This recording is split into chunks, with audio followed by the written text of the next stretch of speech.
Hey everyone, today I'm going to be touring and reviewing Long Lake Provincial Park. Stick around for this week's campground review.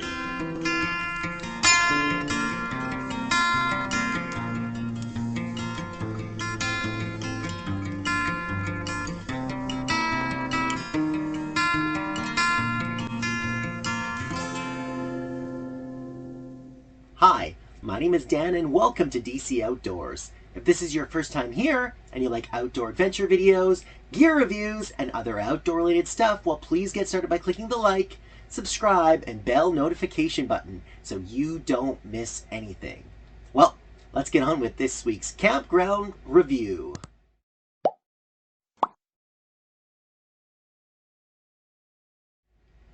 Long Lake Provincial Park is located 90 minutes northeast of Edmonton, Alberta, Canada. It is located south of the village of Boyle and northeast of the hamlet of Newbrook within Thorhild County. Long Lake Provincial Park offers camping, boating, hiking, and a sandy beach in summer. In winter, there's access for cross-country skiing, ice fishing, and other activities. This long, narrow lake is surrounded by aspen, pine, and spruce mixed forest, which makes it an excellent habitat choice for songbirds and other wildlife. Facilities include a boat launch, dock, fish cleaning stand, and playground.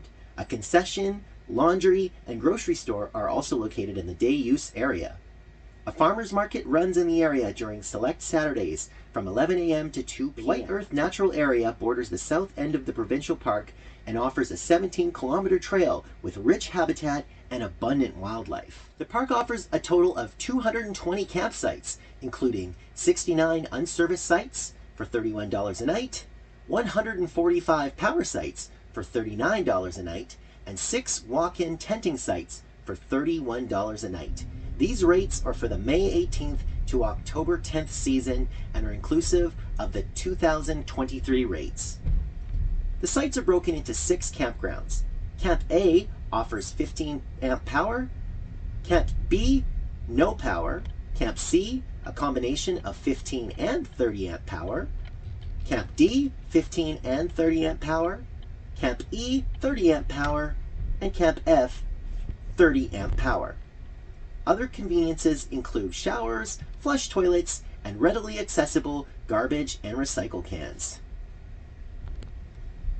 The roads were a mix of paved and unpaved. The grass and open areas were neatly trimmed and free of debris.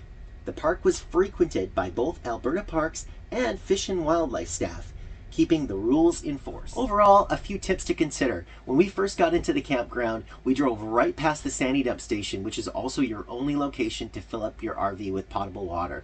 We drove right through it, we went to check in, and then the attendants told us that the water was back up towards the main route. So we had to go do a little loop, go back up and fill up your water. So the first tip here for this campground is remember to fill up your water before you're going into the campground, and it's located right on your way in. Second important consideration with this one is we had almost no cell phone reception, none whatsoever. In order to send through any texts, make any calls, or use any data, we had to drive back up to the highway and then a few miles south. So there's definitely no reception here. We even tried to use our cell phone booster with absolutely no luck. A third and final consideration here with this campground is many of the sites offered very, very minimum foliage and therefore very minimum privacy. So we stayed in the Loop A, and some of these sites had minor foliage between the campsites, but generally they were pretty wide open.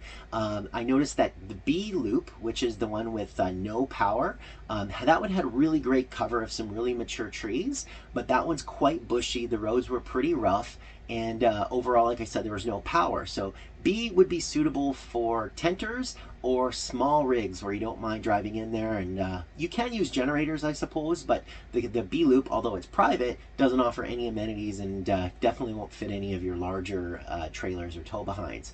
All the other loops, so D, E, and F, and C, of course, were all, again, really open, especially D, E, and F. These ones were wide open, like camping in a field. So again, a consideration here is depending on the site that you choose, you may have minimum ground coverage and minimum privacy, and some of them, like I mentioned, offer absolutely no privacy and no ground cover. Overall, we enjoyed our stay at Long Lake Provincial Park. We liked it for its proximity to home. We loved the fishing opportunities. The kids and some of our friends and their kids were able to go out and catch some fish, so that was pretty awesome. There's pike, there's walleye, there's perch in this lake, so definitely abundant fishing opportunities. Nice sandy beaches, which are awesome. Tons of amenities there, like the little convenience store cafe where you could go get poutine, you could go grab a burger, hot dog, ice cream. So definitely nice to have those facilities on site. But like I said, the things of this for this campground that we didn't like the lack of privacy. We didn't like the lack of cell phone coverage. And like I said, a little bit of a miscue on the water. So again, get that at the beginning. So those are a few tips for you if you're staying here. To be honest with you, I don't know if we would head back out to this one. We stayed at this campground about 10 or 15 years ago, and our experience then was pretty similar to our experience now. All things considered, it's pretty well maintained. It does have some convenience items, but we like being connected. We like having some cell phone reception, so that was a miss. And like I said, this one really lacked a lot of privacy, guys. So be pick and choosy for the campsites. The good thing through the Alberta Parks website is you can see some photographs, but I noticed that a lot of those photographs don't really do the sites justice. They're kind of taken from select angles. So like I said, the fact of the matter is you're not going to get a lot of privacy here in this one unless you're staying in the B loop. But again, like I said, that's not going to be for everybody. So I think that that'll probably wrap up this campground review. As usual, though, if you have any questions, please feel free to drop them down below. I always respond to any of the questions and comments that I see here. And I also want to thank you so much if you made it this far. But once again, as always, though, if this was your first time here and you like outdoor adventure videos, gear reviews, and other outdoor-related stuff, well, please hit that like, subscribe, and bell notification button so you don't miss anything. Until next time, we'll see you outdoors.